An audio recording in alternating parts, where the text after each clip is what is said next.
10 محرم عاشورہ کا دن آنے والا ہے. اس حوالے سے آج بہت اہم باتیں کرنے کا ارادہ تھا.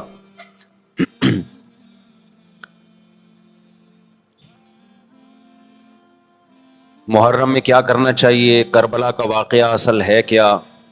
کربلا کے واقعے پر تو میں ایک پورا بیان چند سال پہلے ریکارڈ کروا چکا ہوں،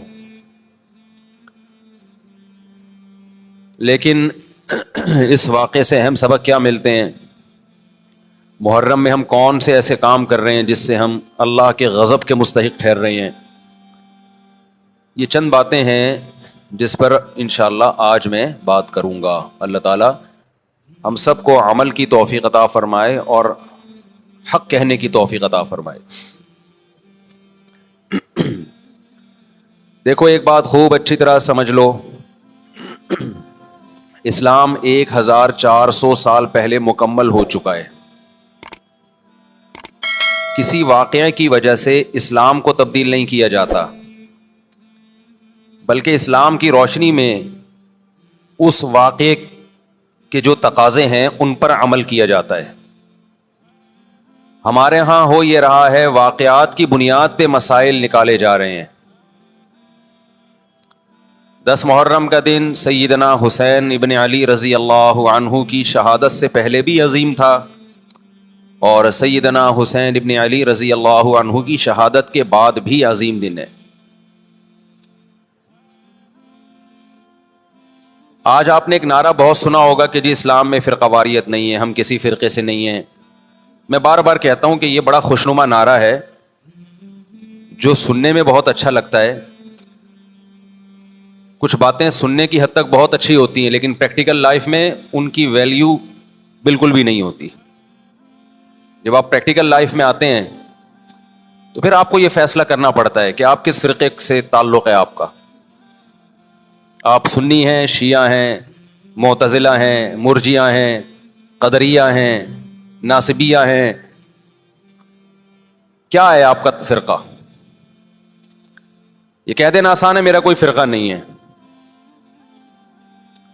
اس پر سب سے بڑا اشکال یہ ہوتا ہے، یہ میں اس لیے فرقے کی بات کر رہا ہوں کہ آپ کو بھی طے کرنا پڑے گا کہ آپ یا تو شیعہ بن جاؤ بھائی یا سنی بن جاؤ، ایک طرف ہو جاؤ. آپ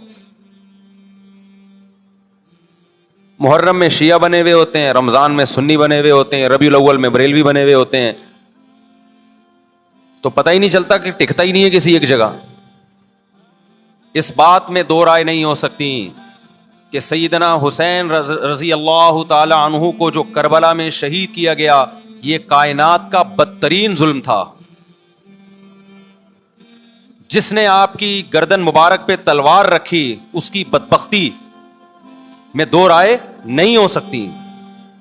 بہت ہی کوئی شقی اور بدبخت جو نواسہ رسول صلی اللہ علیہ وسلم کے قتل کی طرف بڑھا، بہت ہی کوئی بدبخت اور بدنصیب جو کوفہ کے گورنر ابن زیاد کے کہنے پر نواسہ رسول سے لڑنے کے لیے نکلا، جو اس ظلم کو ظلم نہیں مانتا، وہ بھی اپنے آپ کو جہنم میں جانے کے لیے تیار کر رہا ہے. پھر کربلا میں ایک بڑا ظلم یہ ہوا کہ صرف سیدنا حسین ابن علی کو شہید نہیں کیا گیا، آپ کے ساتھ جتنے مرد تھے سب کو شہید کر دیا گیا. لیکن ہمیں پیغمبر صلی اللہ علیہ وسلم اور صحابہ کی سیرت میں کیا ملتا ہے؟ میں ایک آیت سے آپ کو سمجھاتا ہوں. مشرکین مکہ حضرت ابراہیم علیہ الصلاۃ والسلام کے نسب میں ہونے پر اور آپ سے محبت پہ بڑا فخر کیا کرتے تھے کہ ہم ابراہیم کی اولاد میں ہیں، ہم ابراہیم کے دین پہ ہیں. اللہ نے کیا فرمایا رسول اللہ صلی اللہ علیہ وسلم سے کہ ان اول الناس بابراہیم للذین اتبعوہ، اے نبی آپ ان سے کہہ دیجئے ابراہیم سے محبت کے خالی پیلی کے دعوے مقبول نہیں ہیں. ابراہیم کے زیادہ حقدار وہ ہیں جو ابراہیم علیہ السلام کی اتباع کرتے ہیں، اور یہ پیغمبر اور صحابہ یہ ابراہیم علیہ السلام کے دین کو فالو کرتے ہیں، اور تم ابراہیم کے دین کو فالو نہیں کر رہے، ان سے محبت کے دعوے دار ہو. تو خالی محبت کے دعوے داری اللہ کے ہاں مقبول نہیں ہے. اللہ کے ہاں وہ محبت کی دعوے مقبول ہیں جس میں آپ محبوب کو فالو کر رہے ہوں. سیدنا حسین ابن علی رضی اللہ تعالی عنہ جو جنت کے جوانوں کے سردار ہیں، آپ سے محبت کا دعویٰ اس وقت مقبول ہوگا جب آپ سیدنا حسین کی سیرت کو فالو کریں گے. رونا پیٹنا ماتم کرنا یہ سیدنا حسین اور اہل بیت کی سیرت نہیں ہے. صبر کرنا, ظالم کے سامنے ڈٹ جانا, جان کے خوف سے اپنی پالیسیوں سے پیچھے نہ ہٹنا, یہ سیدنا حسین ابن علی رضی اللہ عنہ کی سیرت ہے, جو آج ہمیں کہیں بھی نظر نہیں آتی. تو ہم نے بھائی دیکھنا ہے صحابہ کا طرز عمل کیا تھا. آپ بتاؤ صحابہ کو سیدنا حسین سے محبت تھی یا نہیں تھی؟ کیا غم کا پہاڑ ٹوٹا ہوگا جب اطلاع ملی ہوگی کہ سیدنا حسین ابن علی اور آپ کے اصحاب اور اہل بیت کو سب کو کربلا میں شہید کر دیا گیا ہے. کیا قیامت گزری ہوگی. کوفہ سے ایک شخص آیا نا, عبداللہ بن عمر سے پوچھنے لگا جو مارنے پر دم کا مسئلہ. انہوں نے فرمایا تم نے پیغمبر کے نواسے کو قتل کر دیا اور مسئلہ یہ پوچھ رہے ہو کہ جو مارنے پر دم آئے گا کہ نہیں آئے گا. ایک طرف تم نے پیغمبر کے نواسے کو قتل کر دیا کربلا میں, اور اب ہم سے آ کے مسئلہ پوچھتے ہو جو مارنا جائز ہے یا نہیں ہے. صحابہ کے ہاں یہ غم کم غم نہیں تھا. دیکھو حضرت معاویہ رضی اللہ تعالی عنہ کے ہاتھ پہ بھی حضرت حسین نے بیعت نہیں کی, لیکن بغاوت بھی نہیں کی. کیوں؟ بغاوت سے فتنے کا اندیشہ تھا. حضرت حسن جو حضرت حسین کے بڑے بھائی تھے, انہوں نے سیدنا معاویہ رضی اللہ تعالی عنہ کے ہاتھ پہ بیعت کی اور اس اختلاف کو ہمیشہ کے لیے اپنی کوشش کے مطابق ہمیشہ کے لیے ختم کر دیا. ختم ہوا نہیں ہوا ایک الگ بحث ہے, لیکن حضرت حسن کا مقصد کیا تھا کہ مسلمانوں کی دو جماعتوں کو میں آپس میں لڑتا ہوا نہیں دیکھ سکتا. لوگوں نے کہا آپ خلافت کے حقدار ہیں, آپ نے فرمایا میں دستبردار ہوتا ہوں سیدنا معاویہ کے حق میں. حضرت حسن بیعت ہو گئے حضرت معاویہ سے, اور یہ اختلاف کو کیا کر دیا؟ ختم. حضرت حسین بیعت نہیں ہوئے, لیکن حضرت حسین نے بغاوت بھی نہیں کی. ہر ایک کی اپنی رائے تھی, حضرت حسن کی اپنی رائے تھی. ان کا خیال تھا کہ بیعت ہونا مسلمانوں کے لیے زیادہ مفید ہے, ایک پاورفل حکومت ہوگی, ایک طاقتور ریاست ہوگی, ورنہ لڑتے رہیں گے آپس میں. حضرت حسین کا موقف یہ تھا کہ میں بغاوت تو نہیں کروں گا لیکن بیعت بھی نہیں ہوں گا, کیونکہ اگر بیعت ہو گیا تو اس سے جو خلفائے راشدین کے دور میں جو خلیفہ کی سلیکشن کا طریقہ تھا وہ طریقہ ختم ہو جائے گا. تو میں اگر اس طریقے کو نہیں لا سکتا تو اس کے خلاف کو پروموٹ بھی نہ کروں میں. یہ بھی ایک رائے تھی. میں سمجھا پا رہا ہوں اپنی بات؟ بھائی رائے کا اختلاف ہوتا ہے نا. نبی صلی اللہ علیہ وسلم نے فرمایا اذا اجتہد المجتہد فإن اصاب فلہ اجران وإن اخطأ فلہ اجر واحد. جب کوئی مجتہد اللہ کی رضا کو سامنے رکھ کے اجتہاد کرتا ہے, صحیح اور غلط کا فیصلہ کرنے بیٹھتا ہے, رائے یعنی اس کا مقصد اللہ کی رضا ہو, تو اگر وہ درست نتیجے پہ پہنچے تو 2 ثواب, غلط نتیجے پہ پہنچے تو بھی 1 نیکی اس کو ملتی ہے, اس لیے کہ اس کے بس میں جو خیر خواہی کے لیے جو تھا وہ اس نے کر دیا. رائے کا اختلاف ہوتا ہے. تو حضرت حسن رضی اللہ تعالیٰ عنہ بیعت ہوئے حضرت معاویہ کے ہاتھ پہ. سیدنا حسین نہ بیعت ہوئے اور نہ آپ نے بغاوت کی, خاموشی اختیار کی. حضرت معاویہ رضی اللہ تعالیٰ عنہ نے سیدنا حسین کو تلوار کی زور سے بیعت پر مجبور نہیں کیا, بلکہ نواسۂ رسول کا خیال کیا اور وصیت بھی کی لوگوں کو. لیکن جب حضرت معاویہ کے بعد یزید جانشین ہوا, اس کی سب سے بڑی غلطی یہ تھی کہ اس نے نواسۂ رسول صلی اللہ علیہ وسلم اور آپ کے ساتھ جو چند اہل بیت اور چند صحابہ تھے, اس وقت بھی حضرت حسین نیوٹرل تھے.